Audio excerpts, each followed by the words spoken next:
Hello friends, कैसे हैं आप लोग। उम्मीद करते हैं सभी लोग बहुत ही जबरदस्त होंगे। तो आज हम लेकर आ गए हैं क्लास 12 का एक बहुत ही इंपॉर्टेंट टॉपिक का वन शॉट वीडियो लेकर, और ये टॉपिक है डेफिनिट इंटीग्रेशन यानी कि निश्चित समाकलन। ये क्लास 12 का एक बहुत ही इंपॉर्टेंट सेक्शन है और इस सेक्शन से एग्जाम में क्वेश्चंस 100% पूछे जाते हैं। तो इस वीडियो में शुरू से लेकर आखिरी तक बने रहिए। आज के इस वीडियो में हम लोग बात करेंगे कि किस तरीके से हम लोग डेफिनिट इंटीग्रेशन के क्वेश्चंस में अप्रोच करते हैं। बिल्कुल ही टू द पॉइंट बात करेंगे और इस वीडियो में हम लोग डेफिनिट इंटीग्रेशन के बहुत से इंपॉर्टेंट क्वेश्चंस सॉल्व करने वाले हैं जो कि अक्सर एग्जाम्स में पूछे जाते हैं। डेफिनिट इंटीग्रेशन एक ऐसा टॉपिक है जिसमें कुछ ऐसे स्पेशल क्वेश्चंस हैं जो कि हर साल रिपीट करके पूछे जाते हैं। तो उन क्वेश्चंस को हम इस वीडियो में शामिल करने वाले हैं। तो शुरू से लेकर आखिरी तक इस वीडियो को देखते रहिए। ये वीडियो देखने के बाद डेफिनिट इंटीग्रेशन का कॉन्सेप्ट आपका पूरी तरह से क्लियर हो जाएगा और साथ ही आपको कुछ इंपॉर्टेंट क्वेश्चंस भी मिल जाएंगे जो कि अक्सर एग्जाम्स में पूछे जाते हैं। और ये वीडियो देखने के बाद आप अपने बुक से डेफिनिट इंटीग्रेशन के और भी क्वेश्चन सॉल्व कर सकते हैं। लेकिन ये वीडियो देखने से पहले आपको इंडेफिनिट इंटीग्रेशन यानी कि अनिश्चित समाकलन पता होना चाहिए। अगर आपको अनिश्चित समाकलन यानी कि इंडेफिनिट इंटीग्रेशन नहीं आता है तो जाकर हमारा इंडेफिनिट इंटीग्रेशन का वन शॉट वीडियो देखिए। वहां से आपका इंडेफिनिट इंटीग्रेशन पूरी तरह से क्लियर हो जाएगा। वो वीडियो देखने के बाद आपको डेफिनिट इंटीग्रेशन बड़े ही बेहतर तरीके से समझ में आएगा। आप चाहे किसी भी बोर्ड से हो, चाहे आप यूपी बोर्ड से हो, सीबीएसई बोर्ड से हो, चाहे किसी अदर बोर्ड से हो, आपको इस वीडियो से काफी ज्यादा हेल्प मिलने वाला है। तो ये वीडियो शुरू से लेकर आखिरी तक देखते रहिए। तो चलिए इस टॉपिक की शुरुआत करते हैं।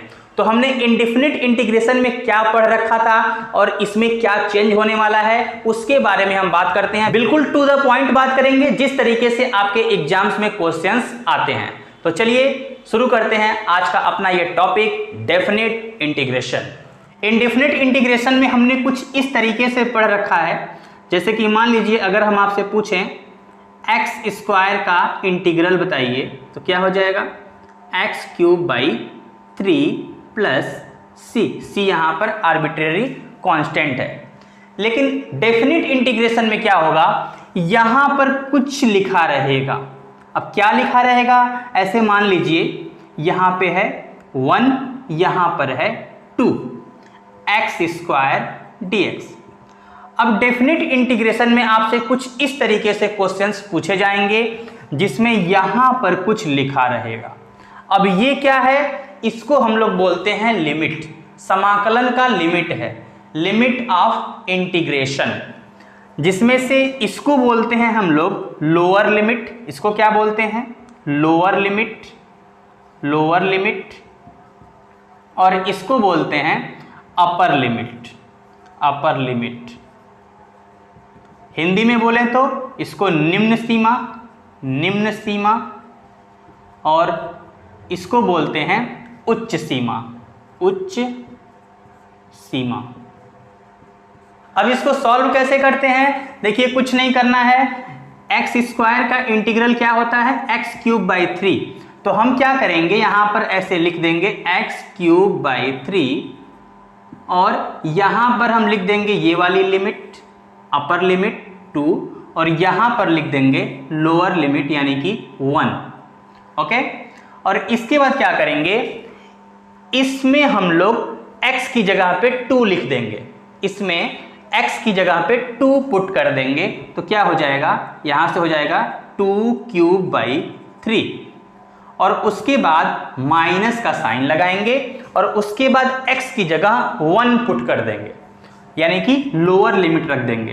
तो ये हो जाएगा 1 क्यूब बाई 3। तो कितना हो गया, 2 का क्यूब हो जाएगा 8, 8 बाई 3 माइनस 1 का क्यूब 1, 1 बाई 3 यानी कि 8 माइनस 1 7 बाई 3। इसका आंसर हो जाएगा 7 बाई 3। ये तो हो गया वर्किंग मेथड। हमने आपको जनरली बता दिया कि किस तरीके से हम लोग क्वेश्चंस में अप्रोच करेंगे, दोनों में क्या डिफरेंस है। लेकिन अब हम लोग थोड़ा सा बात करते हैं डेफिनिट इंटीग्रेशन के जनरल फॉर्म के बारे में, थोड़ा सा जनरल बात करेंगे, उसके बाद हम लोग क्वेश्चंस लेंगे। तो मान लेते हैं कि कोई एक फंक्शन है f(x) जिसका इंटीग्रल है, ऐसे हम लिख रहे हैं कैपिटल F लिख के, कैपिटल F x प्लस सी। जैसे कि मान लीजिए एफ एक्स का जो कर्व है, जो इसका वक्र है कर्व, कुछ इस तरीके से आता है। ये एफ एक्स है, एफ एक्स का ये कर्व है, कर्व यानी कि हिंदी में क्या बोलते हैं, वक्र। ठीक है, अब इसके नीचे का एरिया अगर निकालना हो, इस कर्व के नीचे का area, area under the curve, area under the curve, इसके नीचे का ये पूरा एरिया अगर निकालना होता है तो हम लोग निकालते कैसे हैं? इस इंड पॉइंट को देखिए, इस इंड पॉइंट से यहाँ पर आते हैं, ये है हमारा एक्स एक्सिस और ये है वाई एक्सिस। तो ये है x इज इक्वल टू ए, मान लीजिए ये कौन सा पॉइंट है, x इज इक्वल टू ए, यहाँ से यहाँ तक डिस्टेंस कितना है a, और ये है b point, x is equal to b, यहाँ से यहाँ तक पॉइंट है p। तो इस कर्व के नीचे का area, area under the curve, ये वाला जो एरिया है वो कैसे निकलता है? वो निकलता है a से b के डेफिनिट इंटीग्रल से। a से b तक हम लोग क्या करेंगे, डेफिनिट इंटीग्रल निकालते हैं और उसी को हम लोग ऐसे लिखते हैं a से b fx dx।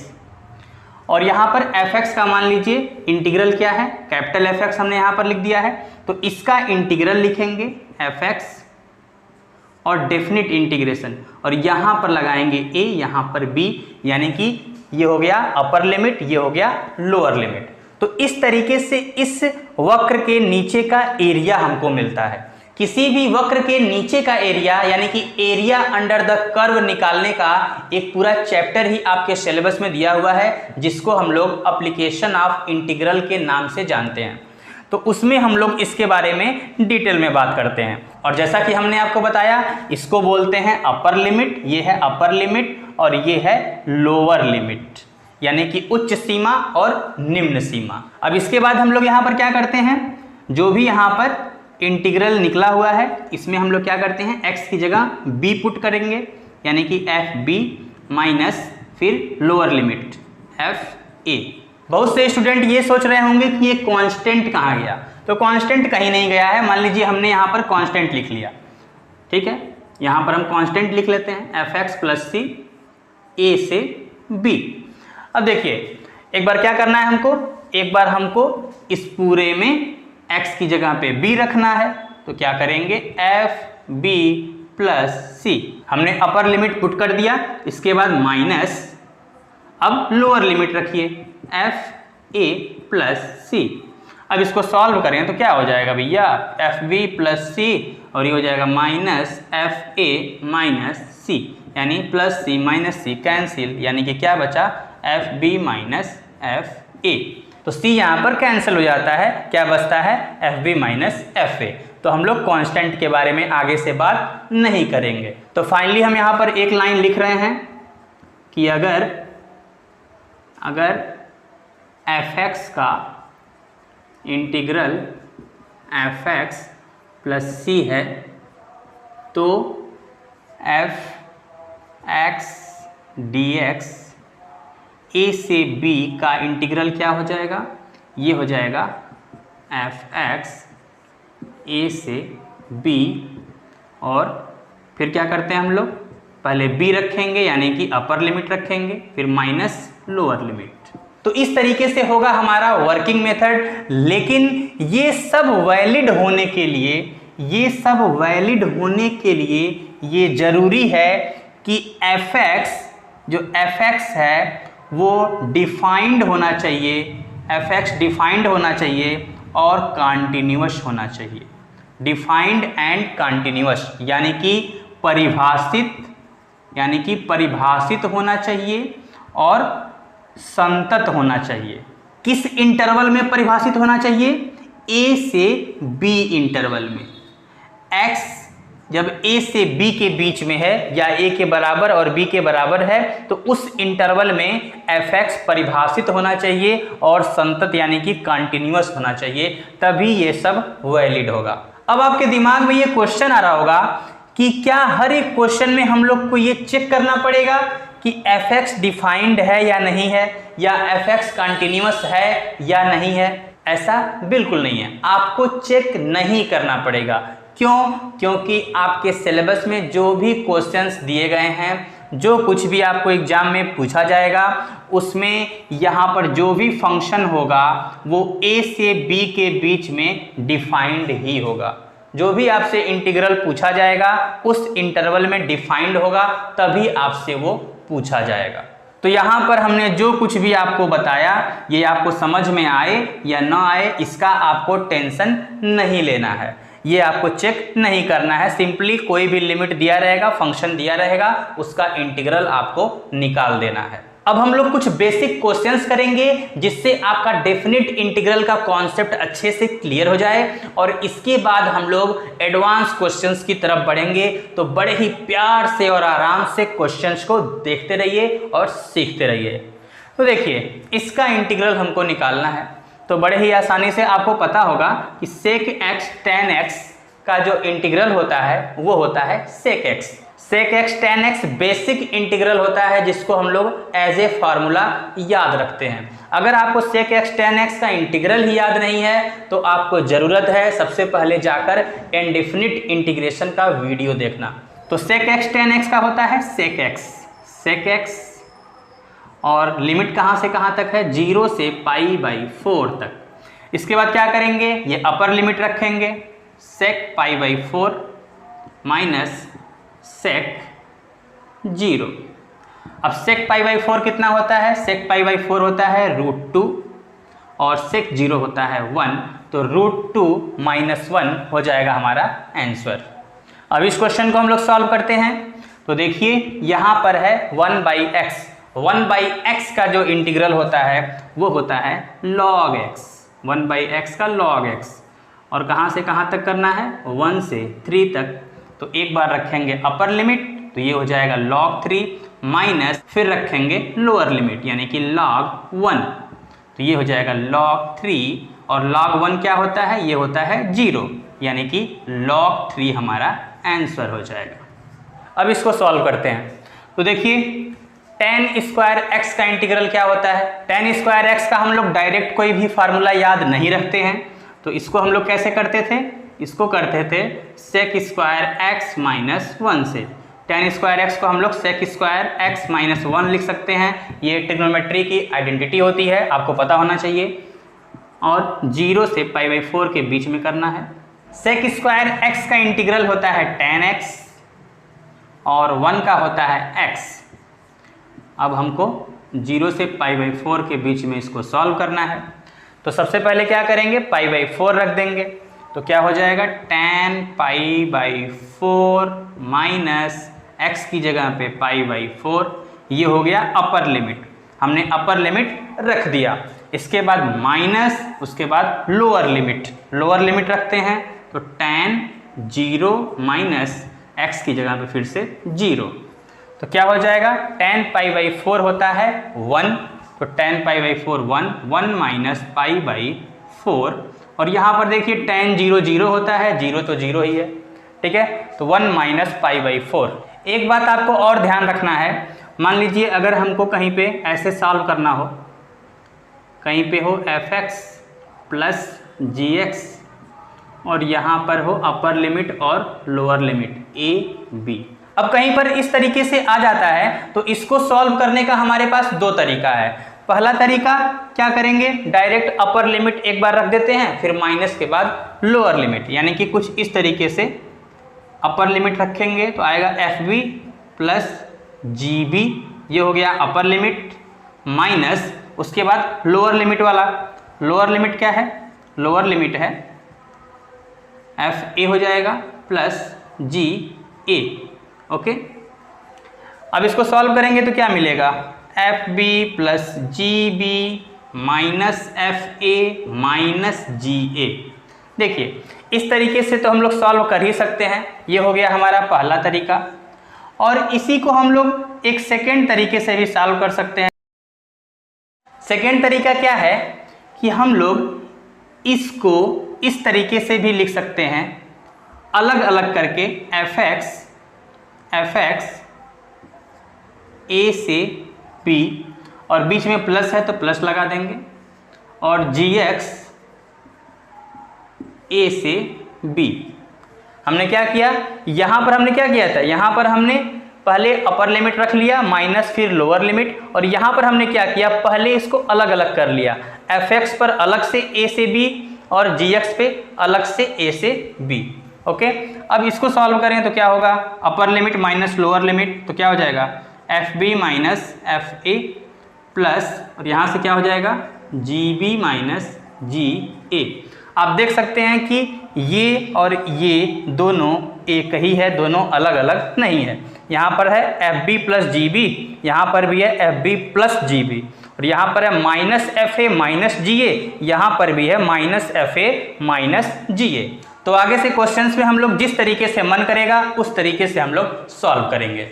अब इसको हमको सॉल्व करना है, तो ये क्वेश्चन कैसे सॉल्व होगा, अगर आपको इंडेफिनिट इंटीग्रेशन आता है तो आप अभी तक इसको डिसाइड कर चुके होंगे कि इसका इंटीग्रल हम लोग को कैसे निकालना है। देखिए डेफिनिट इंटीग्रेशन में बस ये लिमिट आ चुका है अलग से, बाकी काम तो आपको वही करना है जो आपने इंडेफिनिट इंटीग्रेशन में कर रखा है। तो इसका इंटीग्रल हम लोग निकालते थे फर्स्ट फंक्शन और सेकेंड फंक्शन एज्यूम करके, और फर्स्ट फंक्शन सेकेंड फंक्शन हम लोग कैसे एज्यूम करते हैं, आइलेट से। तो आइलेट के हिसाब से ये हो जाएगा फर्स्ट फंक्शन और ये हो जाएगा सेकेंड फंक्शन। अब जिन स्टूडेंट को ये नहीं समझ में आ रहा है कि आइलेट क्या है, फर्स्ट फंक्शन सेकेंड फंक्शन क्या है, वो जाकर पहले इनडेफिनिट इंटीग्रेशन का वीडियो देखें, उसमें हमने हर तरह के इंटीग्रेशन को सॉल्व करना सिखाया है। तो इसका इंटीग्रल क्या हो जाएगा, फार्मूला क्या होता था, फर्स्ट फंक्शन सेकेंड का इंटीग्रल, सेकेंड का इंटीग्रल क्या हो जाएगा साइन एक्स यानी कॉस एक्स का साइन एक्स, और उसके बाद माइनस, और इंटीग्रल किसका, इंटीग्रल पहले का डेरिवेटिव, पहले का डेरिवेटिव और दूसरे का इंटीग्रल, दूसरे का इंटीग्रल क्या होगा साइन एक्स। ओके, अब देखिए यहाँ पर लिमिट भी है 0 से π/2, तो इस क्वेश्चन को हम लोग दो तरीके से सॉल्व कर सकते हैं।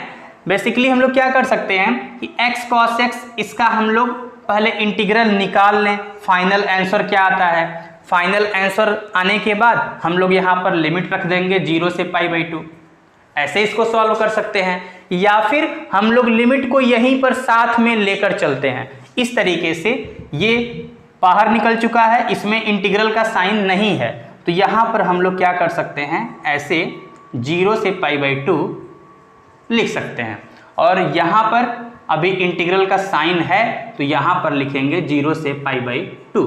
दोनों ही तरीके से आंसर सेम आएगा, उसका आपको टेंशन नहीं लेना है। चाहे आप इसको पहले सॉल्व करके पूरा आंसर लाके फिर लिमिट लगाइए, या फिर अलग अलग लिमिट लगा दीजिए, दोनों से सेम आंसर आपको मिलेगा। अब देखिए यहाँ पर लिमिट पुट कर लेते हैं, तो क्या हो जाएगा, ये π/2 साइन π/2, ये हो गया upper limit, minus lower limit x की जगह रखेंगे तो ये पूरा 0 हो जाएगा, ये पूरा हो गया 0। ओके, बाकी इधर देखिए यहाँ पर है साइन एक्स, साइन एक्स का इंटीग्रल क्या होगा माइनस कॉस एक्स, तो यहाँ पर एक माइनस है और यहाँ पर आएगा माइनस कॉस एक्स, और यहाँ पर 0 से π/2 के बीच में हमको निकालना है, 0 से π/2। तो यहाँ पर साइन 90 होता है 1, तो ये हो जाएगा π/2, और यहाँ पर देखिए ये अंदर कांस्टेंट है -1, तो हम लोग इसको बाहर कर सकते हैं। हम लोग चाहें तो यहाँ पर लिमिट रख सकते हैं डायरेक्ट, या फिर जो भी कांस्टेंट अंदर होता है उसको हम लोग पहले बाहर कर सकते हैं, उसके बाद लिमिट लगा सकते हैं, कोई दिक्कत वाली बात नहीं है। तो क्या करेंगे, माइनस को बाहर कर लेते हैं, तो ये हो जाएगा प्लस कॉस एक्स 0 से π/2। कोई भी कांस्टेंट आ जाए, जैसे मान लीजिए यहाँ पर कोई ऐसा क्वेश्चन होता है जिसमें यहाँ पर 3 आ गया, तो हम लोग चाहें तो लिमिट रख सकते हैं डायरेक्ट, या फिर चाहें तो इस 3 को हम लोग बाहर करके लिख सकते हैं, कोई दिक्कत वाली बात नहीं है। लेकिन यहाँ पर 3 नहीं था तो इसको हम यहाँ से हटा रहे हैं।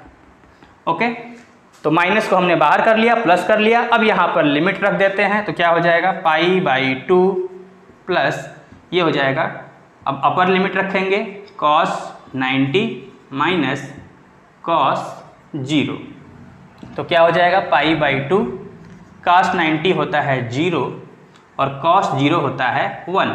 तो आंसर क्या हो जाएगा, π/2 - 1। ये हो जाएगा हमारा फाइनल आंसर।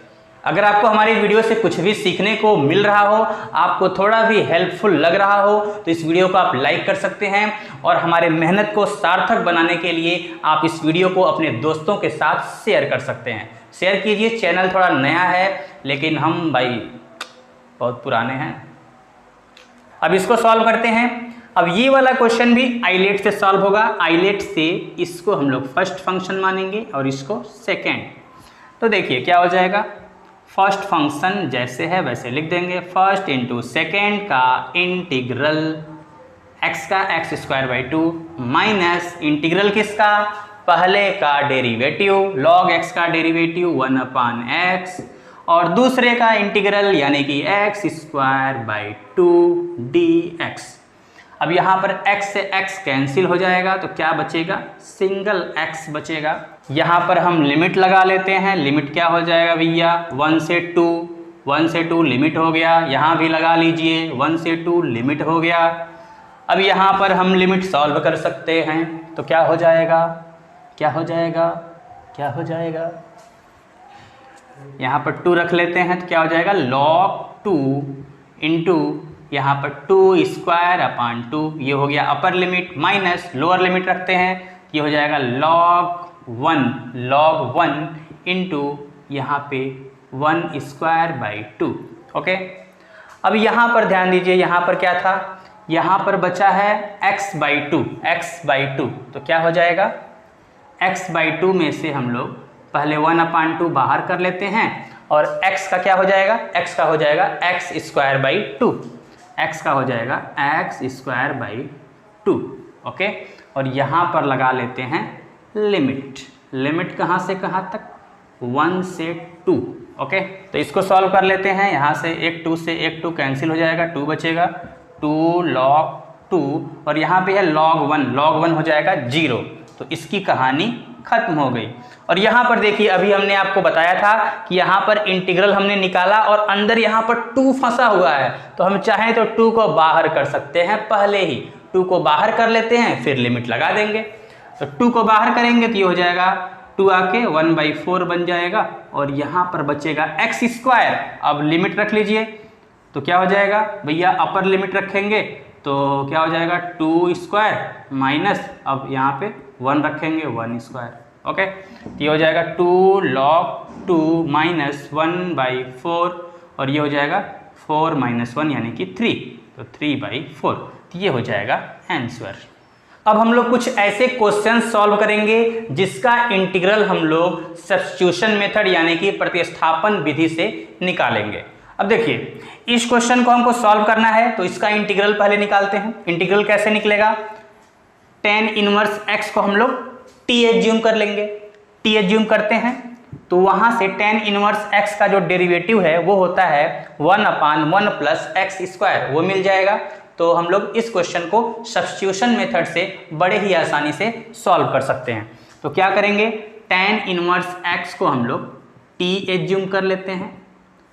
पूरा प्रोसेस हमने डिटेल में 1 शॉर्ट वीडियो में बता रखा है, तो अगर आपको ये भी नहीं आता है तो जाकर देखिए अपना इनडेफिनिट इंटीग्रेशन वाला 1 शॉर्ट वीडियो। तो क्या करेंगे, tan इनवर्स x को t मान लिए। अब इसका जो डेरिवेटिव होगा क्या होगा, 1/1 + x² dx = dt।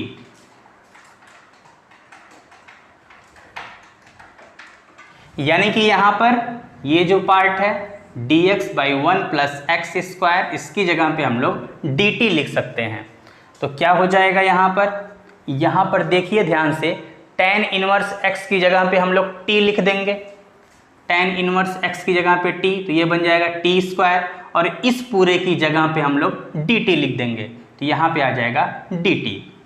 अब ध्यान दीजिए, हमारा जो क्वेश्चन है वो था x वाला फंक्शन और यहाँ पर आ गया t वाला फंक्शन, यहाँ पर x वाला फंक्शन और यहाँ पर t वाला फंक्शन। तो ये जो वैल्यू होता है, अगर ये फंक्शन x में है तो ये x वाला वैल्यू होता है x = 0 से x = 1 तक। तो ये फंक्शन चला गया t में, तो यहाँ पर हम लोग ये x वाला लिमिट नहीं लिख सकते। अगर हम यहाँ पर 0 लिख दें, 1 लिख दें तो ये गलत हो जाएगा, क्योंकि ये फंक्शन था x में और यहाँ पर ये x वाली लिमिट है। तो यहाँ पर ये फंक्शन चला गया t में, तो यहाँ पर t वाली लिमिट लगानी पड़ेगी। तो इस क्वेश्चन को सॉल्व करने का हमारे पास दो तरीका है। पहला तरीका क्या है? पहला तरीका है कि भूल जाइए कि यहाँ पर लिमिट भी है, भूल जाइए कि यहाँ पर लिमिट है। हम पहले क्या करेंगे, इसका इंटीग्रल फाइंड कर लेंगे, इसका इंटीग्रल निकाल लेंगे और यहाँ पर हम tan इनवर्स x को t एज्यूम कर लिए हैं। तो आपको पता होगा कि फाइनल आंसर जब हम लोग लिखेंगे तो अगेन वहाँ पे ये x वाला फंक्शन आ जाएगा। जब x वाला फंक्शन आ जाएगा तो यहाँ पर जो लिमिट था 0 से 1 वही हम यहाँ पे पुट करके सॉल्व कर देंगे, हमारा आंसर हमको मिल जाएगा। क्योंकि जो यहाँ पर लिमिट दिया हुआ है वो x के लिए है, x बराबर 0 से x बराबर 1 तक, और जो हमने इसका आंसर निकाला फाइनल वो भी x में चला गया। जब वो x में चला गया वहां पर 0 से 1 रख दीजिए, आपको आपका आंसर मिल जाएगा। लेकिन यहाँ पर समस्या क्या हो रही है? यहाँ पर समस्या ये हो रही है कि यहाँ पर x में फंक्शन है तो लिमिट होगा 0 से 1 और यहाँ पर हो गया t में फंक्शन। जब t में हो गया तो लिमिट भी t के हिसाब से होना चाहिए। तो दूसरा मेथड हमारा यही है कि हम क्या करेंगे, लिमिट को ही चेंज कर देंगे। क्या करेंगे? लिमिट को ही चेंज कर देंगे। ओके, तो अक्सर इस तरह के क्वेश्चंस को हम लोग लिमिट को चेंज करके ही सॉल्व कर देते हैं, क्योंकि ये वाला जो मेथड है जिसमें हम लोग लिमिट को t के हिसाब से सेट कर लेते हैं, ये वाला मेथड थोड़ा सा शॉर्ट पड़ता है। अगर हम लोग पहले वाले तरीके से ही लगाते हैं तो थोड़ा सा आपको लॉन्ग कैलकुलेशन करना पड़ सकता है। उसमें होगा क्या, पहले आप t में लिख रहे हैं, फिर इसको सॉल्व करेंगे, सॉल्व करके x में लेके आएंगे, फिर लिमिट रखेंगे, फिर आपका आंसर आएगा। और यहाँ पर क्या है, जस्ट आप इसको t में ही सॉल्व कर सकते हैं और लिमिट को ही चेंज कर देंगे तो आपको वापस से x में जाने की जरूरत नहीं है। तो हम लोग यही करने वाले हैं, हम लोग लिमिट को ही चेंज कर देंगे। अब देखिए लिमिट को कैसे चेंज कर सकते हैं। तो कुछ नहीं करना है आपको, देखिए यहाँ पर हमने t क्या माना था, t क्या है हमारा tan इनवर्स x, t है tan इनवर्स x। तो यहाँ पर x इज इक्वल टू 0 पर t निकाल लीजिए, x इज इक्वल टू 0 तो t क्या हो जाएगा, t हो जाएगा tan इनवर्स 0 और बाई लक यहाँ पर tan इनवर्स 0 क्या होता है, 0, तो t बराबर 0 आ गया। अब जरूरी नहीं है कि हमेशा x बराबर 0 होगा तो t बराबर 0 ही होगा, यहाँ पर बाई लक सेम आ गया। लेकिन यहाँ पर अपर लिमिट देखिए, अपर लिमिट क्या है, यहाँ पर है x इज इक्वल टू 1, तो x इज इक्वल टू 1 पर t निकालते हैं तो क्या हो जाएगा, tan इनवर्स 1। अब tan इनवर्स 1, tan इनवर्स 1 का मतलब क्या होता है, tan में 45 डिग्री का वैल्यू 1 होता है, यानी कि यहाँ पर π/4 यानी कि 45। तो हमारा जो लोअर लिमिट है वो हो जाएगा 0 और जो अपर लिमिट है वो हो जाएगा π/4। तो इस तरीके से हम लोग t के फॉर्म में अपर लिमिट और लोअर लिमिट निकाल लेते हैं। तो यहाँ पर लिखेंगे 0 और यहाँ पर लिखेंगे π/4। अब देखिए कुछ नहीं करना भैया, अब हम इस क्वेश्चन को t में ही सॉल्व कर सकते हैं, वापस से x के फंक्शन में जाने की जरूरत नहीं है क्योंकि हमने लिमिट ही चेंज कर दिया। भैया x का झंझट खत्म हो गया। तो चलिए भैया इसको सॉल्व करते हैं, क्या हो जाएगा, t स्क्वायर का हो जाएगा, t स्क्वायर का t³ 3 और लिमिट कहाँ से कहाँ तक, 0 से π/4 तक। अब इसमें हम लोग क्या कर सकते हैं, अभी हमने आपको बताया कि चाहे तो 3 को पहले ही बाहर कर सकते हैं, तो 3 को बाहर कर लेते हैं 1/3। अब रखते हैं अपर लिमिट क्या हो जाएगा, t³, तो यहाँ पर π/4 का क्यूब माइनस 0 रखेंगे, t की जगह 0 तो 0 खत्म, 1/3 इंटू ये हो जाएगा π³ अपान, अब 4 का क्यूब होता है 64। तो फाइनल आंसर क्या हो जाएगा, π³ में 4 का मल्टीप्लाई 12, 3 छक्के 18 और 19, 192, π³/192 हमारा आंसर हो जाएगा। अब सॉल्व करते हैं इस क्वेश्चन को। तो इसमें देखिए इस तरह का क्वेश्चन हमने आपको सॉल्व कराया था। तो इस तरह के क्वेश्चंस में क्या करते हैं, यहाँ पर देखिए है एक्स स्क्वायर, तो हम इसको लिख सकते हैं एक्स क्यूब का स्क्वायर, 3 में 2 का मल्टीप्लाई 6। अब इसके बाद अगर हम लोग एक्स क्यूब को टी एज्यूम कर लेते हैं तो उसका जो डेरिवेटिव निकालेंगे उसमें एक्स स्क्वायर आ जाएगा, वहाँ से हम लोग सब्स्टिट्यूट करके प्रतिस्थापन विधि से हम लोग इस क्वेश्चन को सॉल्व करेंगे। तो एक्स क्यूब को टी मान लेते हैं, तो इसका हो जाएगा 3x square D X is equal to D T, यानी कि X square D X is equal to D T by 3। तो हम क्या करेंगे, यहाँ पर एक्स स्क्वायर डी एक्स की जगह पे डी टी बाई 3 लिख लेंगे, और यहाँ पे हो जाएगा डी टी बाई 3, और यहाँ पे क्या हो जाएगा 1 अपान यहाँ पर क्या है 1 प्लस एक्स क्यूब का स्क्वायर, यानी कि 1 प्लस क्या हो जाएगा यहाँ पर टी का स्क्वायर, 1 प्लस टी का स्क्वायर। अब देखिए पहले ये फंक्शन x में था, अब ये फंक्शन t में जा चुका है, इसलिए यहाँ पर t के हिसाब से लिमिट भी चेंज हो जाएगा। तो t के हिसाब से हम लोग लिमिट यहाँ पर निकाल लेते हैं। तो देखिए यहाँ पर t क्या है, t है हमारा, t है एक्स क्यूब, तो जब 0 है x इज इक्वल टू 0, तो t बराबर भी क्या हो जाएगा, इसमें रखेंगे तो 0, और जब x 1 है तो t क्या आ गया 1 का क्यूब यानी कि 1। अब इसमें देखिए बाई लक यहाँ पर हो क्या रहा है कि लोअर लिमिट पहले भी 0 था, अभी भी 0 आ गया, और यहाँ पर पहले भी 1 था, अभी भी 1 आ गया। ये बाई लक हो गया, बार बार ऐसा नहीं होगा, तो आपको हमेशा इस तरह से फाइंड करना पड़ेगा। तो यहाँ पर 0, यहाँ पर 1। अब देखिए 1 अपान 1 प्लस टी स्क्वायर, इसका जो इंटीग्रल होता है वो होता है tan इनवर्स t। तो पहले हम इस 3 को बाहर कर लेते हैं, और इसका जो इंटीग्रल होगा वो हो जाएगा tan इनवर्स t, और लिमिट क्या है 0 से 1। अब इसको सॉल्व कर लेते हैं, तो क्या हो जाएगा ये 1/3, अब यहाँ पर लिमिट रखेंगे पहले 1, tan इनवर्स 1 माइनस, अब एक बार 0, तो tan इनवर्स 0, इसको यहाँ से हटा देते हैं, tan इनवर्स 0। ओके, तो ये 1/3 और tan इनवर्स 1 हो जाएगा π/4, और ये हो जाएगा 0, यानी कि फाइनल आंसर होगा π/12। इस क्वेश्चन को सॉल्व करते हैं, तो इसमें क्या होगा, log x को t मान लेते हैं, log x को t मानेंगे तो log x का होता है 1 upon x dx is equal to dt। तो क्या हो जाएगा, यहाँ पर देखिए 1 अपान x dx की जगह पे हम लोग क्या लिख देंगे, इसकी जगह पे dt लिख सकते हैं, और log x की जगह पे t लिख देंगे, t dt। अब क्या होगा, अब ये लिमिट भी चेंज होगा, तो यहाँ पर t क्या है, t है log x, तो पहले x क्या है, यहाँ पर x है 1, तो x इज इक्वल टू 1, तो t कितना होगा, t हो जाएगा log 1 का मतलब 0, और जब x3 है तो t कितना होगा log 3, यानी कि जो लिमिट बन गया वो क्या बन गया 0 से log 3, क्या हो जाएगा 0, और यहाँ पर हो जाएगा log 3।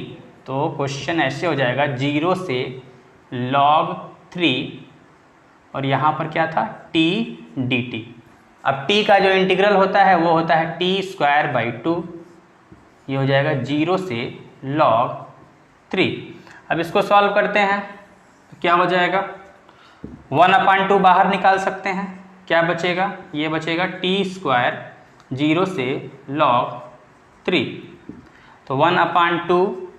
अब यहाँ पर क्या हो जाएगा log 3 का स्क्वायर, पूरे का log 3 का स्क्वायर, log 3 का t की जगह पे log 3 रखना है, log 3 का स्क्वायर, और यहाँ पे फिर 0 रखेंगे तो 0। ओके, तो हमारा जो फाइनल आंसर होगा वो क्या हो जाएगा 1/2 log 3 का स्क्वायर, ये हो जाएगा इस क्वेश्चन का आंसर। डेफिनिट इंटीग्रेशन का बेसिक पार्ट अब समाप्त हो चुका है। अब हम लोग सीखने वाले हैं डेफिनिट इंटीग्रेशन की प्रॉपर्टीज के बारे में, यानी कि निश्चित समाकल के प्रगुण के बारे में। इसमें बेसिकली होता क्या है कि निश्चित समाकलन के कुछ प्रगुण होते हैं, डेफिनेट इंटीग्रेशन की कुछ ऐसी प्रॉपर्टीज होती हैं जिनका इस्तेमाल करने से क्वेश्चंस काफी इजीली सॉल्व हो जाता है। तो क्वेश्चंस में हम लोग इन प्रॉपर्टीज का इस्तेमाल करने वाले हैं। ये जो आगे आप सेक्शन पढ़ने वाले हैं इसमें से 100% क्वेश्चंस एग्जाम में आते ही हैं, तो ध्यान से देखिएगा। पहले हम आपको सारी प्रॉपर्टीज यहां पर बताएंगे और उसके बाद हम लोग उस पर आधारित कुछ क्वेश्चंस सॉल्व करेंगे जो कि अक्सर एग्जाम्स में पूछे जाते हैं।